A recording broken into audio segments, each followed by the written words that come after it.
नमस्कार बच्चों। तो आज हम लोग देखने वाले हैं आई एरोडो काइनेमेटिक्स का क्वेश्चन नंबर 11। क्वेश्चन नंबर 11 में क्या बोला है बेटा?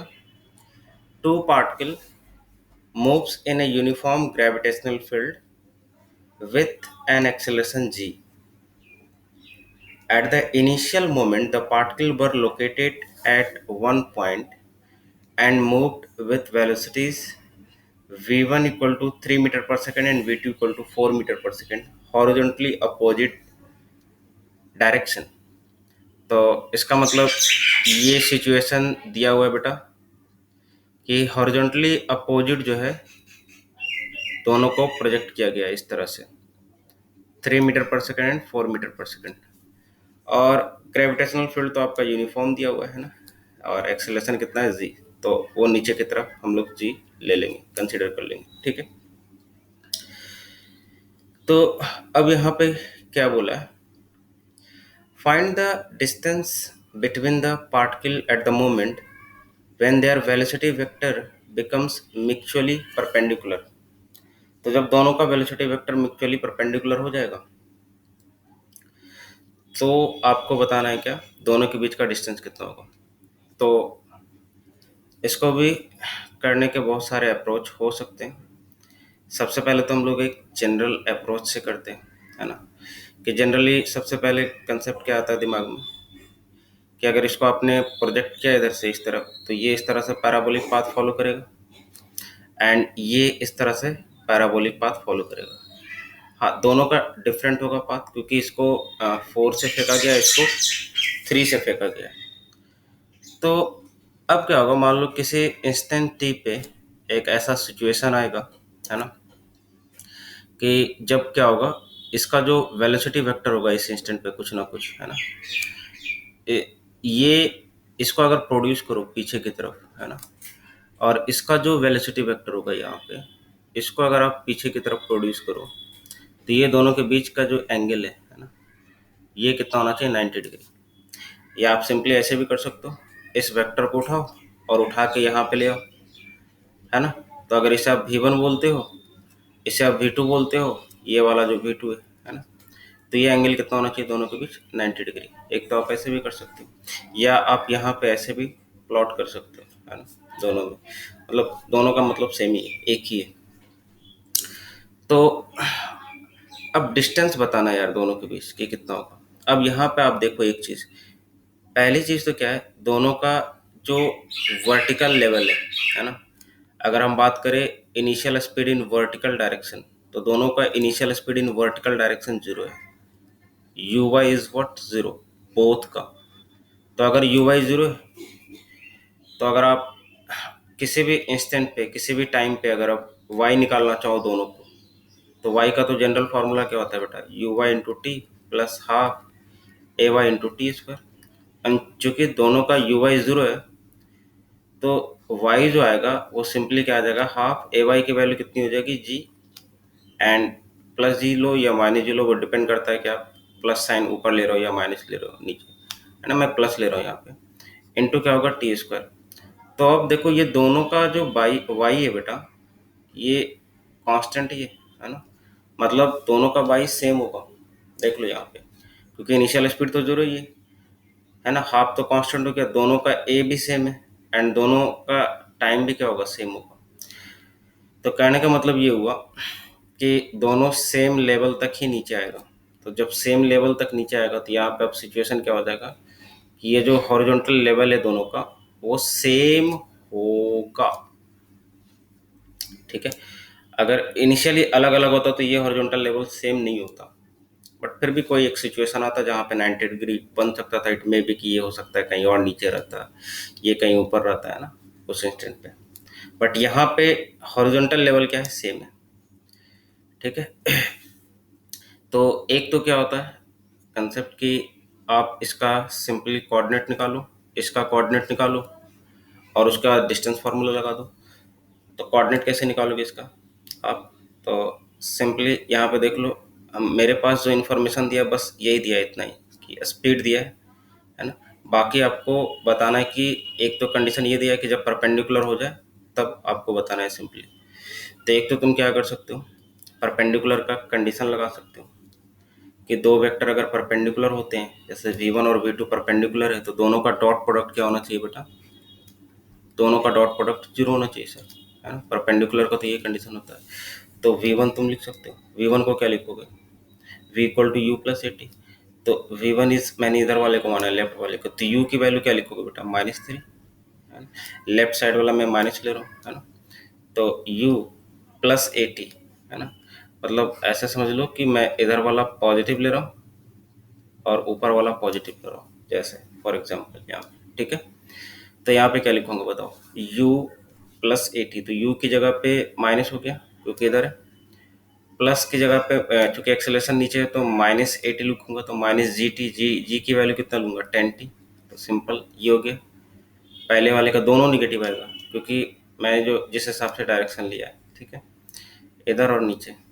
सेकंड वाले का बेटा अच्छा, यहाँ पे देख लो तुम, आई कैप जे कैप तुमको लगाना पड़ेगा, है ना, वेक्टर क्वांटिटी।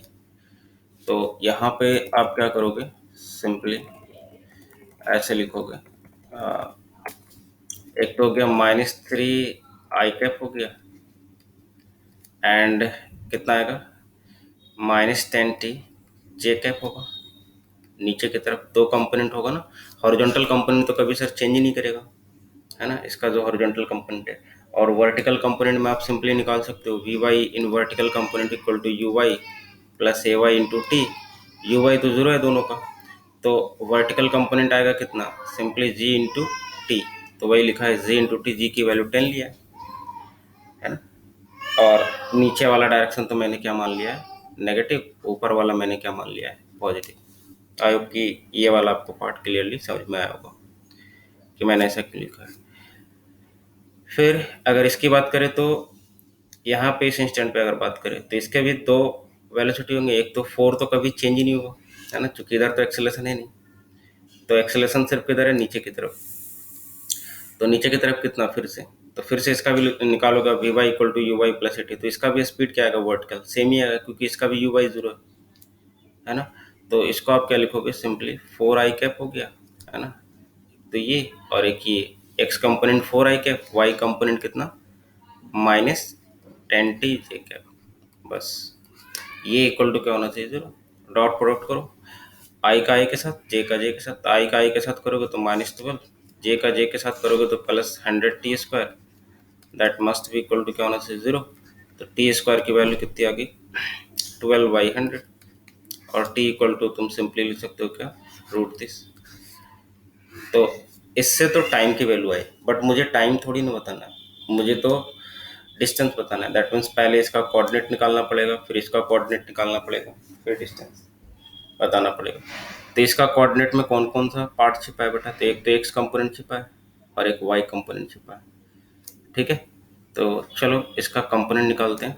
एक्स कंपोनेंट कितना लिखोगे, है ना, 3 वाले का मैं देख रहा हूँ, है ना, ये 3 से प्रोजेक्ट किया गया है। अब देखो मेरे पास टाइम आ गया है ना, ये प्रोजेक्ट किया है, तो ऑब्वियसली इसका एक तो वाई कंपोनेंट हो गया इतना, और एक तो एक्स कंपोनेंट हो गया, ये एक्स हो गया, ये वाई हो गया।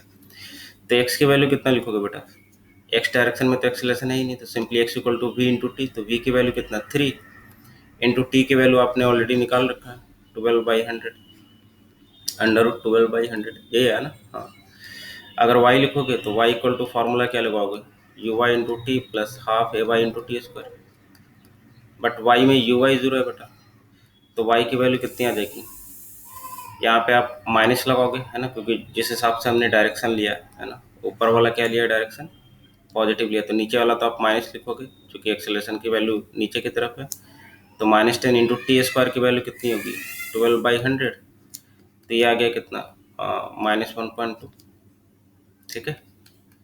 तो ये आ गए दोनों कंपोनेंट। तो एक का तो कोऑर्डिनेट आ गया इसका, इस पॉइंट का कोऑर्डिनेट कितना आ गया, तो इसको हम लोग कैलकुलेटर में सिंप्लीफाई भी कर सकते हैं कि इसकी जो वैल्यू आएगी कितनी आएगी, देख लेता हूँ मैं। 12/100 मतलब 0.12 का रूट इंटू 3, तो ये लगभग निकल कर आ रही है कितना, 1 के करीब, है ना, 1.03 है, तो मैं 1 ही ले रहा हूँ इसको, ठीक है। तो एक तो एक्स कोऑर्डिनेट इसका आ गया 1, तो प्लस या -1। तो यहाँ पे आप चेक कर लो, लेफ्ट साइड है ना, तो रियलिटी में यहाँ माइनस लगाना चाहिए था, यहाँ माइनस आता। कोऑर्डिनेट लिख रहे हैं ना, तो -1 एंड कितना आएगा बेटा, वाई कोऑर्डिनेट नीचे -1.2। उसी तरीके से आप 4 वाले का निकालो।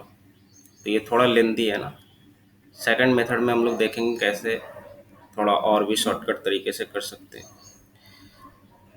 तो चलिए यहाँ पर इस पार्टिकल का कोऑर्डिनेट निकालते हैं। ये तो 4 दिया हुआ है, तो आप बताओ ये वर्टिकल डायरेक्शन में इतना ट्रैवल किया, हॉरिजॉन्टल डायरेक्शन में इतना ट्रैवल किया। तो फिर से एक्स एंड वाई की वैल्यू, तो एक्स सर सिंपली निकल जाएगा, कितना निकलेगा v इंटू टी। तो 4 इंटू टी की वैल्यू कितना है बेटा, √12/100। तो x की वैल्यू मैं यहीं पे सिंप्लीफाई कर लेता हूँ, 0.12 का रूट इंटू 4, तो ये निकल कर आया 1.38। तो 1.4 ले रहा हूँ मैं लगभग, ठीक है। एंड y कितना आएगा, तो y सिंपली सोचो, y तो सेम ही होगा, है ना, क्योंकि फिर से वही फार्मूला लगाओगे, u y into t plus half a y into t square. तो यू वाई तो दोनों का 0 है, ए वाई सेम है, टी भी सेम है, तो वाई कोऑर्डिनेट तो वही आएगा सर, बट इस बार प्लस आएगा, सॉरी माइनस ही आएगा ना। माइनस क्यों आएगा, क्योंकि वाई कोऑर्डिनेट तो नीचे ही है ना, ये ऑरिजिन के नीचे ही है। हाँ, एक्स कोऑर्डिनेट क्या आएगा, इस बार प्लस आएगा, ठीक है। तो एक्स कोऑर्डिनेट कितना लूंगा 1.4 एंड वाई कोऑर्डिनेट कितना लूंगा -1.2। तो सिंपल दोनों कोऑर्डिनेट पता चल गया। अब 2 पॉइंट पता है तो डिस्टेंस फार्मूला लगा लो। तो देख वाई कोऑर्डिनेट तो सेम है, तो अगर डिस्टेंस फार्मूला लगाओगे तो अंडर रूट ऑफ क्या लिखोगे, x1 माइनस x2 का स्क्वायर। तो दिस माइनस दिस करोगे तो -1 एंड -1.4, तो कितना आ जाएगा -2.4, है ना। तो -2.4 का स्क्वायर है ना, x1 माइनस x2 का square plus y1 minus y2 का स्क्वायर। तो y1 माइनस y2 करेगा बेटा तो 0 का स्क्वायर हो जाएगा, ठीक है। अब ये तू माइनस का स्क्वायर करेगा 2.4 का, तो माइनस का स्क्वायर तो प्लस हो जाएगा, तो प्लस 2.4 का स्क्वायर हो जाएगा। And that is equal to, simply हम लोग क्या लिख सकते हैं 2.4, या प्लस माइनस भी लिख सकते हैं, क्योंकि डिस्टेंस को हम लोग हमेशा क्या लेते हैं, पॉजिटिव में लेते हैं। हालांकि इसके 2 सॉल्यूशन होंगे प्लस माइनस करके, ठीक है। तो क्योंकि रूट है, बट फिर भी हम लोग डिस्टेंस को क्या लेते हैं, प्लस पॉजिटिव लेते हैं यहाँ पे। तो यहाँ पे हम लोग कितना लिख सकते हैं 2.4, तो सिंपली 2.4 यहाँ पे आ गया। तो ये तो बेसिक सा मेथड हो गया था। इसको एक और तरीके से कैसे सिंप्लीफाई कर सकते हैं, तो यहाँ पे आपको समझना होगा सिचुएशन क्या था। ये 4 इधर और ये कितना है बेटा 3 इधर। अभी तो हम लोगों ने ये डायग्राम तो बनाया ही था इस तरह से, है ना। तो यहाँ पे वेलोसिटी था ये v1, ये था वेलोसिटी v2, और दोनों सेमी लेवल था। सबसे बड़ी बात यही है, यहाँ पे दोनों सेमी लेवल पे है। तो तुम पीछे एक्सटेंड करोगे तो कहीं ना कहीं पे परपेंडिकुलर का कंडीशन होगा, है ना। परपेंडिकुलर के लिए ही तो ये सिचुएशन बनाए हम लोग। तो अब आप सोचो क्या होगा यहाँ पे। यहाँ से क्या करो बेटा, एक और परपेंडिकुलर डालो। तो ये देखो आपका सिमिलर ट्रायंगल का फॉर्मेशन हो रहा है ना। देखो यहाँ पे आप चाहो तो 2 ट्रायंगल का भी फॉर्मेशन कर सकते हो, या एक ट्रायंगल तो कम से कम ये बन रहा है। बड़ा वाला ट्रायंगल जो है ये वेलोसिटी ट्रायंगल है, ठीक है। तो यहाँ पे ये मान लेता हूँ अगर मैं थीटा, और ये मान ले तो ये कितना हो जाएगा, क्योंकि पूरा 90 डिग्री, तो ये कितना हो जाएगा 90 माइनस थीटा, ठीक है। अब वेलोसिटी ट्रायंगल में देखना है, ये 3 था, ये 4 था, तो इधर की ओर वेलोसिटी टी टाइम के बाद कितना हो जाएगा। तो आंसर इस सर इधर की और वेलोसिटी हो जाएगी 3। 3 का तो 3 रहेगा ना इधर की ओर वेलोसिटी। इधर की ओर वेलोसिटी कितना रहेगा बेटा, तो आंसर इधर की ओर वेलोसिटी 4 ही रहेगा, ठीक है। अच्छा, अगर हम बात करें इधर की ओर वेलोसिटी, ये वाला, क्योंकि यहाँ से पॉइंट मैच कर रहा है ना, तो वेलोसिटी का ट्रायंगल यहाँ से बनाना पड़ेगा। तो ये वाला जो वेलोसिटी होगा बेटा, ये वाला कितना होगा, वर्टिकल डायरेक्शन में वेलोसिटी। तो v इक्वल टू आपने निकाला है, v इक्वल टू क्या होगा यू वाई, है ना, मतलब y डायरेक्शन में जो वेलोसिटी होगा। ये तो y का ही लिख रहा है, x का तो लिख ही लिया।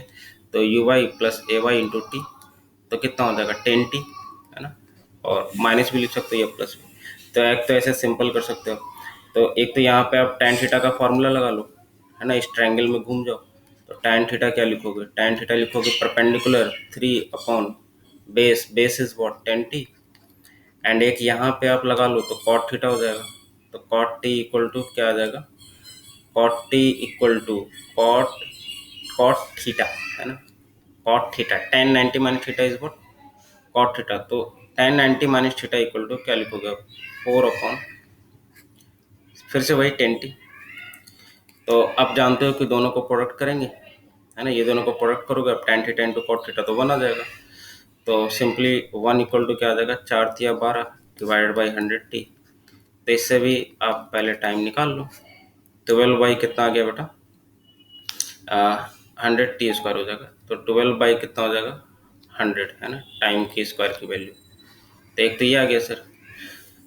तो अब देखो, ये तो आपने क्या बनाया, वेलोसिटी डायग्राम। अब एक डिस्प्लेसमेंट डायग्राम भी आप यहाँ पे बना सकते हो। डिस्प्लेसमेंट डायग्राम कैसे बनाओगे देखो, लेकिन सर डिस्प्लेसमेंट की अगर बात करें, वेलोसिटी डायग्राम में बेटा ऊपर वाला ट्रायंगल आया है ना, ये ऊपर वाला ट्रायंगल वेलोसिटी डायग्राम में। लेकिन डिस्प्लेसमेंट क्या होता है, तो आंसर इस सर डिस्प्लेसमेंट तो होता है जहाँ से पार्टिकल फेंका गया और जहाँ पे गया। तो पार्टिकल तो यहाँ से फेंका गया ना, तो डिस्प्लेसमेंट तो ये होगा यार इसका, और इसका डिस्प्लेसमेंट तो ये होगा। तो डिस्प्लेसमेंट ट्रायंगल ये वाला होगा बेटा, ये आपको समझना है। वेलोसिटी ट्रायंगल ऊपर वाला होगा, डिस्प्लेसमेंट ट्रायंगल ये छोटा वाला होगा। तो अगर डिस्प्लेसमेंट के हिसाब से देखो, तो टी टाइम बाद सोचो हॉरिजॉन्टल डायरेक्शन की अगर बात करें, जैसे ये वेलोसिटी के लिए लिख दिया सारा, है ना, तो कोई दिक्कत नहीं। अब वही काम डिस्प्लेसमेंट के लिए करो। डिस्प्लेसमेंट कितना होगा, v into T, horizontal direction में। तो ये हो गया 3 इंटू टी, और ये कितना हो जाएगा हॉरिजॉन्टल डायरेक्शन में, 4 इंटू टी। तो टोटल कितना हो गया, simple 7 into T. And T की वैल्यू तो आपने निकाल ही रखा है, तो 7 से मल्टीप्लाई कर दो आप, तो जो रिजल्ट आएगा वही क्या हो जाएगा, आंसर हो जाएगा। तो यहाँ पे 0.12 का रूट निकाल लेता हूँ, इंटू क्या कर लेता हूँ 7। तो दैट इज इक्वल टू कितना आ रहा है बेटा, लगभग 24, है ना, 24.24, है ना। और इसके पहले जो हम लोगों ने निकाला था वो कितना आया था, इसके पहले जो हम लोगों ने निकाला था 2.4। तो कहीं ना कहीं मिस्टेक हुआ है क्या, यहाँ पे 24 आ रहा है। 0.12 का रूट इंटू 7 करेंगे ना, 0.12 का रूट इंटू 7, हाँ सही आ रहा है बेटा, 2.4 ही आ रहा है ना, कैलकुलेशन में मिस्टेक हुआ तो 2.4 आ रहा है। तो यहाँ पे आप चेक कर सकते हो कितना आसानी से बन गया है ना दोनों, एक तो वेलोसिटी डायग्राम यूज किया और एक डिस्प्लेसमेंट डायग्राम यूज किया, बस आपको यूज करना आना चाहिए। तो ये सारा जो कैलकुलेशन आपने किया था ना, कोऑर्डिनेट वगैरह जो निकाला था टाइम के बाद, वो सारा कैलकुलेशन बच गया इसमें। इसको और भी एक तरीके से कर सकते हैं, जैसे और किस तरीके से कर सकते हो आप, तो वही थीटा एंड फाई कोऑर्डिनेट वगैरह का मेथड यूज करो, है ना। इसको मान लो थीटा, इसको मान लो फाई, फिर tan a प्लस बी का फॉर्मूला लगा लो, tan theta plus phi equal to क्या होगा बेटा, simply tan a plus tan b divided by 1 minus tan a into tan b, tan a into tan b। अब चूंकि theta plus phi 90 degree है, तो tan 90 क्या होता है, या तो प्लस इन्फिनिटी होगा या तो माइनस इन्फिनिटी होगा। ऐसे तो अनडिफाइंड बोलते हैं, बट होगा तो लार्जर वैल्यू का। तो इसका मतलब ये नीचे वाला पार्ट क्या होना चाहिए, जीरो होना चाहिए। इसका मतलब 1 इक्वल टू क्या होना चाहिए, नीचे वाला पार्ट जीरो कब होगा, जब tan theta into tan phi क्या हो जाए, 1 हो जाए। तो यहाँ से भी सेम फंड आएगा, ये जो प्रोडक्ट जो है ना, ये इक्वल टू कितना आ जाएगा, 1, जो कि आपने यहाँ पे इतना करके 1 लिखा था, ठीक है। तो बहुत सारे तरीके हैं मैथमेटिकली आप कर सकते हो, है ना। तो यहाँ पे सबसे पहले ये समझना है कि ये वेलोसिटी डायग्राम होगा, जबकि ये डिस्प्लेसमेंट डायग्राम होगा। डिस्प्लेसमेंट डायग्राम से बेटा आप ये वाला कितना लिखोगे, तो y equal to half g t square. Half g t square का मतलब ये 5t स्क्वायर आप लिखोगे, ठीक है। जबकि वेलोसिटी डायग्राम से ये वाला पूरा कितना आया था, 5t। तो आप रेशियो भी लेगो तो देखो मतलब मैच कर रहा है ना, 3t आया, मतलब t का सिर्फ फैक्टर है। तो यहाँ से आप एंगल निकालो, फिर यहाँ से ये दोनों एंगल सेम होगा क्या, तो आंसर इज नहीं, अलग अलग होंगे, है ना। यहाँ पे जो यहाँ पे एंगल 90 डिग्री, बट यहाँ पे एंगल 90 नहीं होगा। तो यहाँ पे अगर पूछ दे कि क्या डिस्प्लेसमेंट के बीच का एंगल 90 होगा क्या, तो आंसर इज नो, डिस्प्लेसमेंट कुछ ज़्यादा एंगल बनाएगा, ठीक है। तो आई होप कि ये पूरा सिचुएशन आपको क्लियरली समझ में आया होगा। तो ये तो क्वेश्चन नंबर 11 का सॉल्यूशन। नेक्स्ट मिलेंगे हम लोग क्वेश्चन नंबर 12 के साथ।